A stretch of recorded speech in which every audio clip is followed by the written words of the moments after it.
So this is my last video before I head to Ireland for the Legends Pro-Am, and I want to focus on a fundamental and something that I understand will be key to scoring well at Mount Juliet. I desperately need to practice, but getting time to get out on the golf course is proving difficult, and one of the best solutions to that has been from our series partner at PrimePutt. I have long been an advocate as to how good this product is, but in today's video I want to explain how I incorporate it into my practice using drills that we have learned within the series, and how I have replicated as close to reality as possible so that when the time comes I have faith in my ability to execute a reliable putting stroke. Practice is obviously important, but practicing with purpose and within a realistic environment is key, and being outside rather than indoors is the first step. But then you need a surface that replicates real greens. I don't want gimmicks, I just want to be confident that my practice sessions can impact on reality. I also have a last minute curveball that needs resolving. So time is up. 30 days training like a tour pro has come to an end. This is my last practice session before I set sail for Ireland and I make my way onto that first tee at Mount Juliet. My game is in relatively good order, but I've got one last session that I want to go through with you. Something I learned along the way which has been hugely important to me in terms of practice drill, but also there's a couple of dilemmas that I yet to resolve that I want to talk to you about. See where we go with that. The question is, why am I in my back garden? Now, before we go any further, let's talk about that dilemma. And it's a big one because for many months now, or for the last couple of years, I've been a massive fan of zero torque putters. Very much my thing, very much pro zero torque. And I've been using the PXG Allen putter. Really get on with it, really like it. I think it weighs in about 390 grams and I've put a 2 heavier weight in that front side. So this is knocking out over 400 grams. I've then been sent in the last week the Bat Attack from PXG, which is essentially it's a zero torque putter. It's a second that they've produced. It's lighter in weight.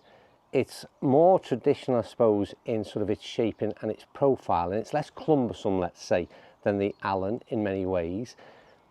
Why am I considering a late switch? Well, I've spoke to people out in Ireland. Mount Juliet, one of the things is going to be the greens will be like lightning. Now, I'm just debating whether or not the slightly lighter putter might just help me out. Because the one thing I will say about the Allen, the only issue I have, it's got great stability. The only thing is with that heavier weight, sometimes it can be a little bit more difficult to control on faster greens. Now, I know I'm really looking into this in finer detail, but at the end of the day, there's the option there. So one of the things I still need to resolve with a week to go is what putter should I use. Anybody got their hands on the Bat Attack zero torque, then please let me know your experiences. But it's also something that we're going to take a closer look at in today's video. So in every video, you've seen that, well, this whole series has been supported by PrimePutt. And we've run a little bit of a montage of me in this similar situation in every clip, sending you in their direction. But I want to have a closer look at this putting mat and why it's been so important to me, not just in this last 30 days, but in the last couple of years when it first featured on our channel. And I'll talk about why I think this is so good and so effective. I've brought it out in the garden because one of the things that I've liked about this is to be able to bring it outside in the summer months and create what I consider to be a more realistic environment. So not on a perfectly flat surface that you might find in your living room. We've got a few little humps and bumps on the patio here that just make the putt, there's a bit of a slope as well from right to left, which just brings a bit more reality to the actual practice process. We've talked all throughout these videos about practicing with purpose, and I think getting that practice to be as realistic as possible has been key to me. So there's two things. One, the actual putting surface itself runs about 11 on the stimp meter. That's the kind of pace the greens will be over in Mount Juliet. This material they use is as close to sort of replicating tour grade turf as what you will find, in my opinion. I'm going to start off just having a little bit of a roll and getting the break, as you can see. Quite a swing. I was aiming for the middle cup there. So once we get to that, I'll show you what my practice drill has been. And now I've used the drill to great effect.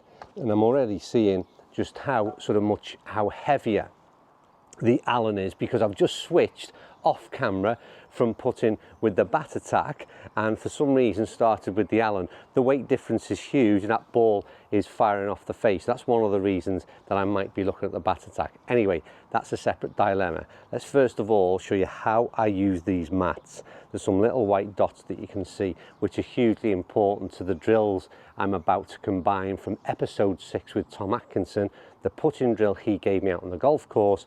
I'm going to use the mat and these little white points to further kind of engrain 3 different distances and try and build confidence in, like I said, a most realistic environment before I step out onto those greens. Okay, let's start with that drill and talk about these white dots. These white dots all represent a distance from the hole.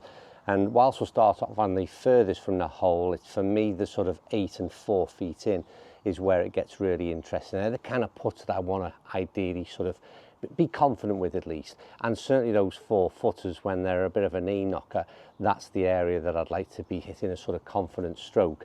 But this drill was hugely important. Like I said, we'll start from the furthest distance. If you're on a green and you can put a few T-pegs in, then 4 T-pegs will do the job. But for now, I'm going to use a couple of coins and we're going to build a little area, which I'll explain to you how this works very shortly. But effectively, we need 2 coins, the width that will allow the width of a golf ball to go through.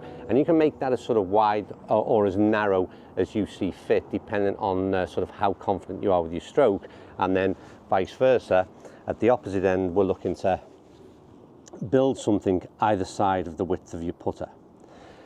Now, first of all, we've got to get a line that we're looking at in terms of the second gate, because the second gate is the ball, the line in which you want to set your ball rolling through. So the concentration is this: we keep very much a square club face, or that's the concentration through the putting gate. So there's no sort of twisting through here. If you had the 2 T-pegs stood up, then obviously you'd catch one of those 2, and exactly the same scenario as when we roll through. We don't want to be touching either side. We want to be setting the ball on the line intended. Now, after what happens in the sort of second, third half of the putt, then it's very much down to your reading. But what we're looking to do is at least set the ball off in the right direction. So let me try and get a bit of a read on the putt. We'll set that little gate in slightly right of target, I would imagine, based on what we've seen so far, and see if we can start executing some putts from the furthest distance away and what impact it has. And I'll talk to you how it's helped me in very much concentrating on getting this putter square through impact. Judging from what I'm reading, the line is almost at the cup on the left of screen for you, right of screen for me, because there's quite a considerable break. And then we've got to obviously consider the pace as well. But for me, that's the first target. That's my line. I'm setting up, if I was on a golf course and I'm trying to take this to the course, I'm picking a dot or a little mark that is a couple of feet in front of the ball. So the 2 things I've now got to look to do is, 1, get my putter square through the first gate and obviously send the ball on in the right direction through the second gate. Now you'll see there we just caught the inside edge of that left coin. It's a lot better and a lot more effective, I must confess, with T-pegs, because it will really deflect and won't necessarily go through. We hold the putt, so certainly the line is not too bad, but let's see if we can do that. Concentrate a little bit more. That was better. No pace. So the concentration, this is something that I'm really key on, is that with all the drills and all the lessons that I've had over this last 30 days, and this is something hopefully you can resonate with as well, what you've got to be careful of is if you focus too much on the technique, then the things like distance control kind of go out the window in this case, in the putting drill. And I've done that a lot with Lewis when we've talked about the sort of sequencing. I'm concentrating on sequencing and other elements get sort of left behind or neglected. So it's important that what I've been learning is that I don't become too robotic and too ingrained in the drill. So there's a huge amount of focus down this part of the putt. And I'm not talking about right now on the mat, I'm talking about when we've got an outside onto the golf course.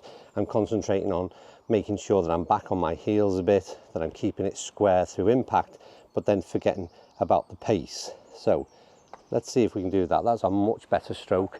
Actually just stayed straight a little bit there at the end, but much happier with that. Went through the gate, and that could be the fact that we've got the gate a little bit too out to the right hand side. I'm going to give it one more go where you can see how much positive, or how much more positive the stroke was. So let's bring that in a tad. And let's see if we can work on that again. So through the gate with a bit more positivity. That's through the gate, that should be good. Yeah, again, wanted to die off that left hand side. It's something you can take off onto the golf course, and like I said, on the practice green, I've seen loads of pros do this, never really understood what it was they were doing. You'll have seen it yourself. It's very effective. But I'm going to move this whole thing forward and perhaps skip the middle one and move into that area which is a lot further down. So the white dots are here and here, 8 foot and 4 foot. It's this kind of area that is of great concern for me, because what I don't want to be doing is kind of be scared of these things. And I'm going to try and take this drill a whole lot further up this PrimePutt mat and see if I can get consistent. And by being consistent, what I mean by that is I'm going to set myself a target. I'm going to get sort of where you start to look to hit greens in reg, I want holes in reg. So I want a hole putts in reg, and that's from 4 feet in. I'll be rolling 5 in before I stop. Then I'm going to move it back to 8 foot. I'm going to try similar things, 5 continually hole in putts before I move. And this has been the practice that I've been putting in that I think is helping me considerably. It's certainly helping me with the stroke. What my concern is, like I said, is just taking it onto the golf course and not neglecting the other elements, which is obviously line and pace. Now to do this, I've set up the second gate as to very narrow. In fact, we'll go a little bit tighter again. There is literally no room for error there. And that's because for me, I mean, there literally is no room for error. These are the kind of putts we probably need. There's a little bit of a nugget of a bump there. I'm going to bring it a little bit further back, and hopefully that doesn't affect it too much. But like I said, the kind of things you're going to find on greens and where this replicates reality.